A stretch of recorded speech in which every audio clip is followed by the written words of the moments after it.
Gandang buhay mga ka-idol. Yan. Titimpla po muna tayo ngayon. Ng Milo mo to. Milo po muna tayo mga ka-idol. Dalawain na natin para mas masarap.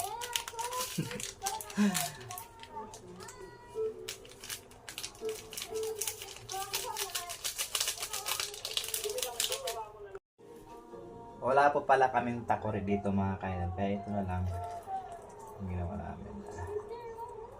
Yan, ito na po yan. Para mas malasa po yung Milo mga kaitol. Yan, para kunti lang. Diba?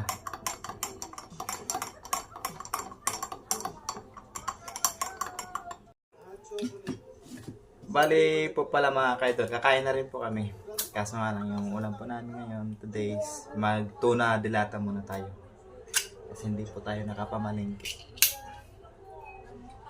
Yun muna ang ulamin po namin ni Sarang Kim. Magdilata po muna.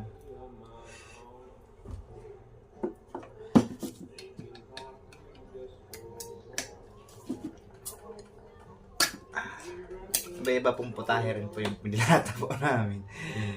Ayan. Sa kanya, paborito niya yun, no? Yung ganito, paborito niya.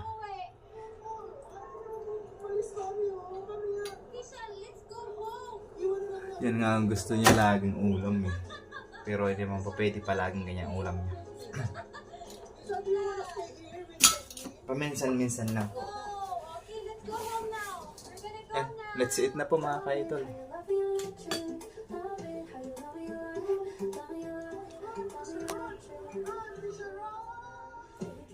Let's eat na mga kaidol.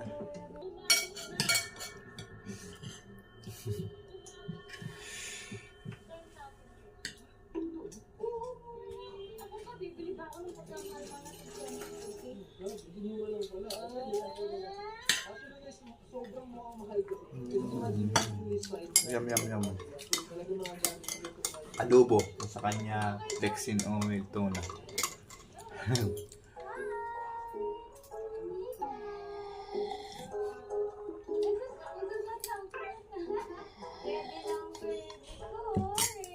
Siya ayaw naman niya manggatas. Ayaw mo talaga manggatas? Sarang? Ha? Uy. Ayaw niya makaka-idol. Babay na po mga ka-idol, hanggang dito